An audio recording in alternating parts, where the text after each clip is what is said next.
किसान भाइयों राम राम। मैं युवा किसान अंकित बेनीवाल और आप देख रहे हैं युवा किसान नई सोच।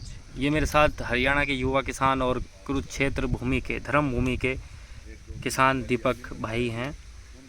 तो दीपक भाई का सवाल है, चलो यही बताएंगे 18 के बारे में या किसी भी वैरायटी के बारे में, आपके यहाँ गन्ने के बारे में जो आपकी प्रॉब्लम है जो अभी आपने मुझे बताई थी वो एक बार बताओ। सबसे मेन तो प्रॉब्लम टिलरिंग की आ रही है जी। और एक जो बढ़वार इस टाइम होती है गन्ने की, वो इस टाइम आकर रुक जाती है। चलो उसका भी कारण बताऊंगा। हाँ जी। अभी आप क्या है, पहले टिलरिंग पे बात करते हैं हम लोग। अपने पास वैरायटी कौन कौन सी है? 18 है और 39 है। अच्छा किसान भाइयों, दोनों ही वैरायटी सेम है लगभग।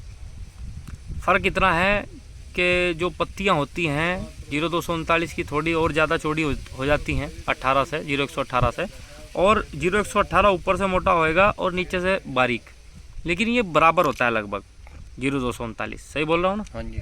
जी। और ग्रीनरी ज़्यादा दिखाई देगी 0239 पे, 0200 मतलब 0118 के मुकाबले। उसके बाद होता है क्या है, ये वैरायटी ऐसी हैं जहाँ हमने पेंडा लगाया उसके ऊपर ज़्यादा मिट्टी नहीं आनी चाहिए।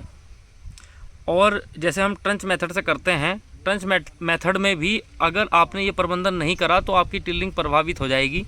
कैसे?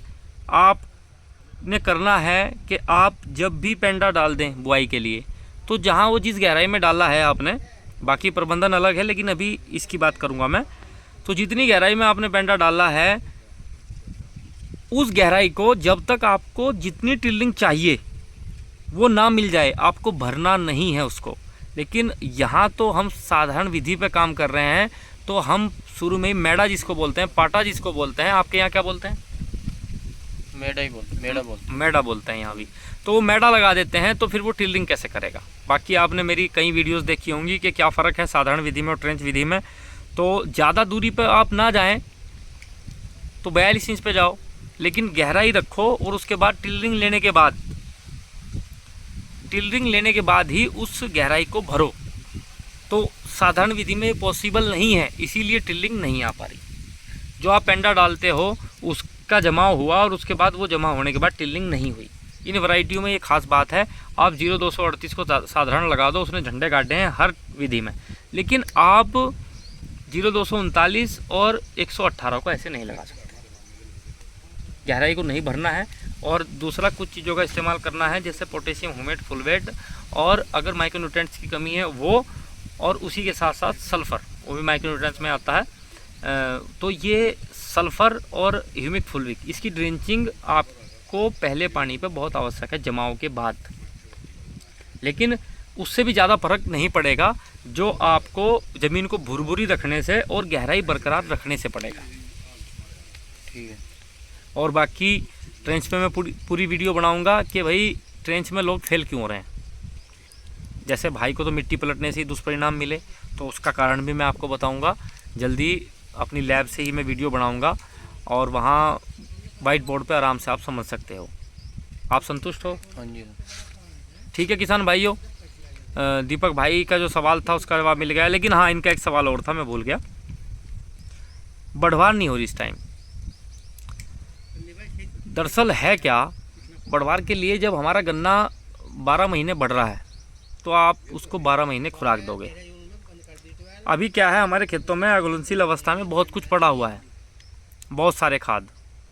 तो उसके लिए वेस्ट डिकम्पोजर चलाओ या फॉस्फोरिक एसिड चलाओ। आप फॉस्फोरिक एसिड किसी चीज़ के साथ नहीं चलाना है, अकेले उसको चलाना है।